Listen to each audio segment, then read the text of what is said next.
Hi everyone, నేను మీ vanilla. Welcome my channel. మా అబ్బాయి పుస్తకం పట్టుకుని అమ్మవారి గుడిలో పాట పాడటానికి వచ్చాడండి.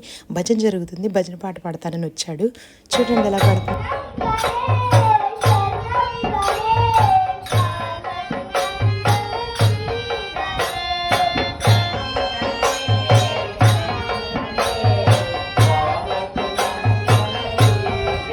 అక్కడ గుడి దగ్గర భజన చేయడానికి అందరూ పెద్దవాళ్ళు వచ్చారండి. ఆడవాళ్ళు వచ్చారు, మగవాళ్ళు వచ్చారు.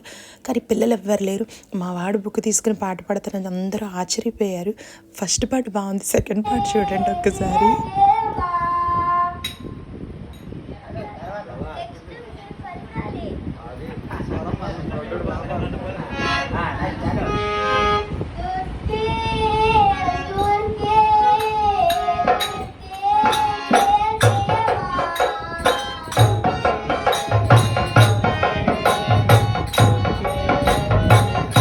వాడి మాట వినిపించేటప్పటికి బయట వాళ్ళు కూడా కిటికీలో నన్ను చూస్తున్నారు, ఎవరి పిల్లాడు పాటలు పాడుతున్నాడు అని చెప్పి. చాలా ఆనందంగా